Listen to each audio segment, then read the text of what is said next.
Smisha Boyd Robasdan Vamin am fiúsbal sól mór astig soos gan bliana seo hén agus sé opid toscadach go bhain go íre a bhí as cún college mar seo bhagad i bhí bdín i dúineag imime íre agus i cáirsnachcin agus fiochan í iabhaid na Gàidhlig agus iabhaid an tóil thugáil.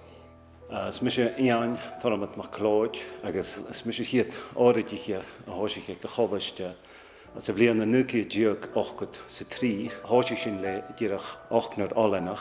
Sé áite go má bicamhan ach le tlachhar a bhí goparan chaneal siicáin. Sa sin bhí 4 thar is na blianachin a ha mis a bhí goparan é.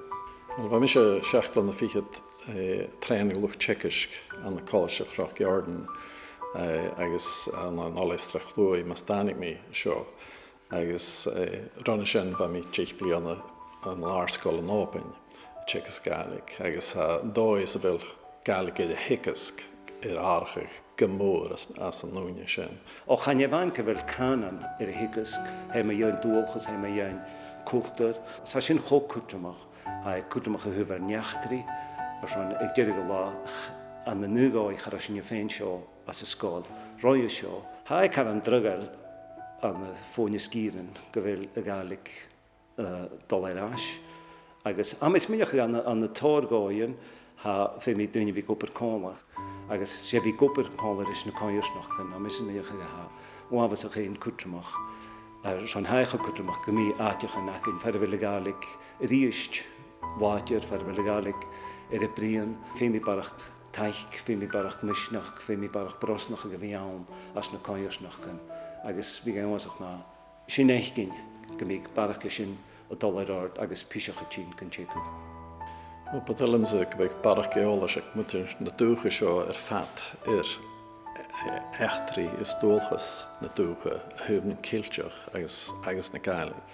Sila mis go raibh cúsnáda hán chopéic eolalas sa ha an na scoiltin. Agus am sminic go raibh sin ar cúil páist gan angelas a ha nachgu as na miainin sóisialta agus as na pepar an naiach gan na lítrichin Hula turas vis tat sabí rinneamach lisach sabí húb na Gàidhlig agus smíach go bhfuil 4 éim duine áiteach an an dóid arsin me dhéin ar dúlchas, ar dúchas mar géal agus an áte chutramach a heir a bhí ag Gàidhlig chanéal duine le ólas go leor me dhéin sin agus Lúcinn sin éithcinn i gárach agus am is miniach na náiriche sin go féice do barach go gáilúí an a bhí giúsach na Gàidhlig cúteach. Ha Gàidhlig sa cholaiste seo na chríe. Chula ha de héit mí ná mí sás an cholábhart na stelum bhí ceap an cuairsteán sa bhí fécinn oileanaich an tóil. Agus ha sinna tart mácht mór go le a déanach chu 4 bha.